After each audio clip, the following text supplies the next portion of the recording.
அண்ணா பிறந்த நாளை ஒட்டி அவரது உருவச்சிலைக்கு முதலமைச்சர் மு.க.ஸ்டாலின் உள்ளிட்ட கட்சித் தலைவர்கள் மலர் தூவி மரியாதை செலுத்தினர்.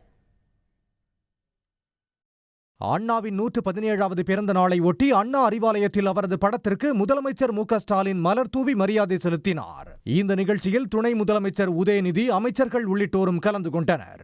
அப்போது தமிழ்நாட்டை தலைகுனிய விடமாட்டேன் என்ற தலைப்பில் முதலமைச்சர் ஸ்டாலின் தலைமையில் உறுதிமொழி ஏற்றனர். நான் தமிழ் மொழி, பண்பாடு மற்றும் பெருமைக்கு எதிரான எந்த ஒரு பாகுபாட்டையும் எதிர்த்து போராடுவேன்.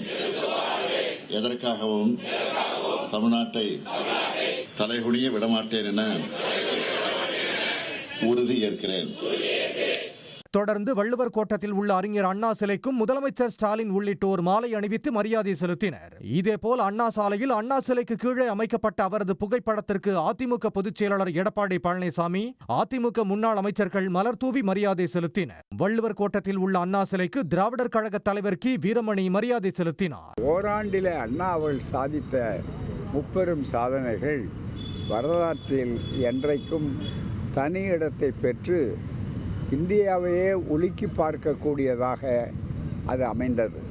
இதேபோல் முன்னாள் முதல்வர் ஓ. பன்னீர்செல்வம் உள்ளிட்டோரும், தமிழ்நாடு முழுவதும் திமுக உள்ளிட்ட பல்வேறு கட்சியினர், அமைப்பினரும் அண்ணா பிறந்த நாளை ஒட்டி மரியாதை செலுத்தினர். உடனுக்குடன் செய்திகளை தெரிந்து கொள்ள சன் நியூஸ் பெல் ஐகானை கிளிக் பண்ணுங்க.